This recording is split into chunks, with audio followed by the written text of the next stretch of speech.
సాయిరాం పిల్లలు, మీలో ప్రతి ఒక్కరికి కొన్ని ఇష్టాలు, కోరికలు ఉంటాయి.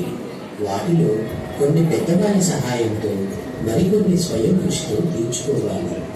కోరికలు ఉండటం సహజం. ఆ కోరికలు భగవంతుని కానీ ఇతరులను కానీ అడిగే ముందు అర్హత సంపాదించుకోవాలి. మానవ ప్రయత్నం చాలా ముఖ్యం. ఇది ఒక కథ ద్వారా తెలుసుకున్నాం. అనగనగా సీతారామపురం గ్రామంలో సీతారామ శాస్త్రి అనే సాధువు ఉండేవాడు. ఆయన గ్రామ ప్రజలందరినీ ఒక చోట చేర్చి సత్సంగం నిర్వహించేవారు. ఒకరోజు,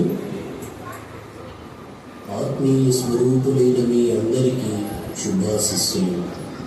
హెచ్చు సంపదనొచ్చిన గాని, ఏనుగు బొమ్మములెక్కిన గాని, పిచ్చోడని పేరొచ్చిన గాని, ప్రియముతో పెద్దలు పొగిడిన గాని, దేవుని మరవకురా, ఉన్నది దైవము ఒక్కడురా. చూడండి ప్రజలారా, మనం ఏ స్థాయిలో ఉన్నప్పటికీ భగవంతుడిని విస్మరించరాదు. ఎందుకంటే మనం గడిపే ప్రతి క్షణం ఆయన భిక్షయే.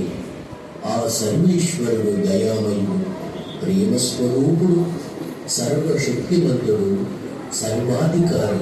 కనుక మనం ఏదైనా ఆపదలో చిక్కుకున్నప్పుడు, మన శక్తి చాలునప్పుడు ఆయనని ప్రార్థిస్తే తప్పక సహాయం చేస్తారు. సర్వే జనా సుఖినో భవంతు, సమస్త సన్మంగళాని భవంతు, శుభం భూయాత్. వెళ్ళిరండి ప్రజలారా, రేపటి దినం మరికొన్ని విషయాలు చర్చించుకుందాం. ఈ సత్సంగంలో రామచంద్రుడు అనే హనుమంతుని భక్తుడు కూడా పాల్గొన్నాడు. అబ్బా, ఎంత చక్కగా ఉపన్యాసం చెప్పారో స్వామిలో. నిజంగా నా ఆంజనేయ స్వామి కూడా అట్టానే నాకు సాయం చేస్తాడేమో. రామ లక్ష్మణ జానకి జై బోలో హనుమానికి, రామ లక్ష్మణ జానకి జై బోలో హనుమానికి, రామ లక్ష్మణ జానకి జై బోలో హనుమానికి. అలా రామచంద్రుడు మనస్సులో ఎంతో సంతోషంతో హనుమంతుని కీర్తిస్తూ తన బండిని నడుపుతుండేవాడు. ఇంత వర్షాకాలం రాని వచ్చింది. ఒకరోజు, హనుమంతుల స్వామి వారికి జై, హనుమంతుల స్వామి వారికి జై. అమ్మయ్య, ఇవాళ బాగా వ్యాపారం. బండి నిండా బియ్యం బత్తాలు. మంచి బాయికి గిట్టుబాటు అయ్యింది.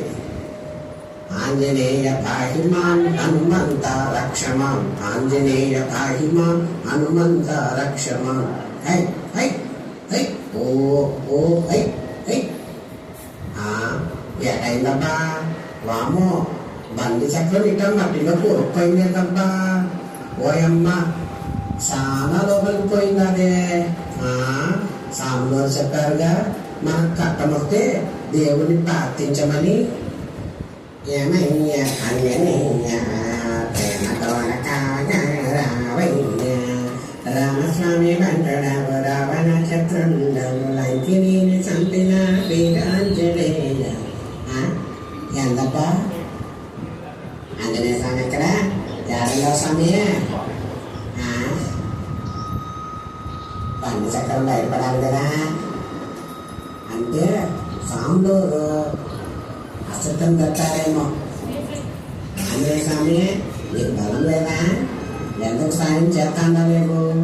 ఉండు, ఇప్పుడు ఆ స్వామివారి దగ్గర పోయి ఆయనతో తేల్చుకుంటా. స్వామి స్వామి, ఇంకా రామస్వామి. ఎవరు నాయన నీవు? నన్ను రామచంద్రుడు అంటానులే. రోజు నీ సత్సంగానికి వస్తుంట. చాలా సంతోషం చిరంజీవ. ఏమైంది నాయన ఇప్పుడు? స్వామి, నువ్వు ఆ యాళ్ళ మనం కట్టమొస్తే దేవుణ్ణి ప్రార్థించి సాయం చేస్తాడన్నావా లేదా? నువ్వు చెప్పినవన్నీ ఉత్తమాటలు. అలా ఎప్పుడు జరగదు నాయన, విషదంగా చెప్పు. స్వామి, వానాకాలం కదా, నా ఎదురు బండి చక్రం బురదలో కూరకపోయి ఉండాలి. స్వామి చాలాసేపు హనుమంతుణ్ణి ప్రార్థన చేస్తా ఉండ. చక్రం కూసుంత కూడా పైకి వేయలేదు. ఆంజనేయ లేడు, బండి చక్రం పైకి రాలేదు. బండిలో బియ్యం బత్తాలు ఉన్నాయి స్వామి. నీవు బండి లేపే ప్రయత్నం చేశావా? లేదు స్వామి, బండి దగ్గర కూర్చొని ఆంజనేయ గారు ప్రార్థన చేస్తా ఉండ. అది సమస్య. చూడు, బావి దగ్గరికి వెళ్ళి దాహంగా ఉందని నీళ్ళివ్వమంటే ఇస్తుందా? అందులోని నీటిని నడుము వంచి చేదుకొని తాగాలి కదా. అలాగే భగవంతుడు అనుగ్రహించిన శక్తితో ప్రయత్నించు, తప్పక అనుగ్రహిస్తాడు. బాగా కప్పిపుచ్చుకున్నారే. సరే, ఇప్పుడు మీరు చెప్పినట్టే చేస్తా. ఉంటాను స్వామి. విజయీ భవ, దిగ్విజయీ భవ. అలా వెళ్ళిన రామచంద్రుడు బండి దగ్గరకు వెళ్ళి చక్రం తీయబోయాడు. దేవుడు సహకరించాడు. స్వామి, స్వామి ఆంజనేయ, నా తప్పు నేను తెలుసుకున్నా. ఈ చక్రం ఊళ్ళో నుండి తీసే ప్రయత్నం చేస్తాను. జై ఆంజనేయ, జై వీరాంజనేయ. ఇదంటే ఇక్కడ చక్రం కలుపుతుంటే అటు పక్క ఇంకొంచెం ఎక్కువ శక్తి పెట్టి ఎవరు లేపుతున్నారు? ఎవరబ్బా?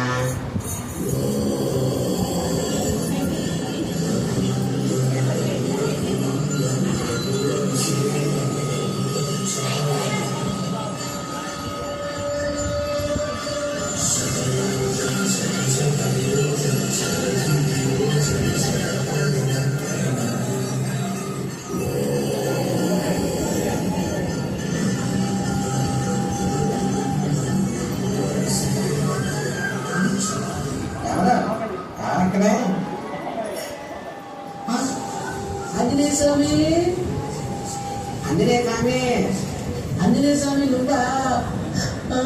నువ్వా స్వామి? ఆంజనేయ స్వామి, జై బోలో ఆంజనేయ స్వామికి జై, హనుమంతుల స్వామికి జై. రామ్ రామ్. భక్త రామచంద్ర, నీ భక్తికి తోడైన పురుష ప్రయత్నం కూడా ఫలించి చక్రం బయటకు వచ్చింది. చూసావా? అంతా మీ దయ స్వామి. జై వీరాంజనేయ, జై జై వీరాంజనేయ. అవును, మానవ ప్రయత్నములకు దైవ సహాయం ఎప్పుడూ ఉంటుంది. భగవంతునిచ్చిన శక్తి సామర్థ్యములతో మొదట ప్రయత్నం చేయి.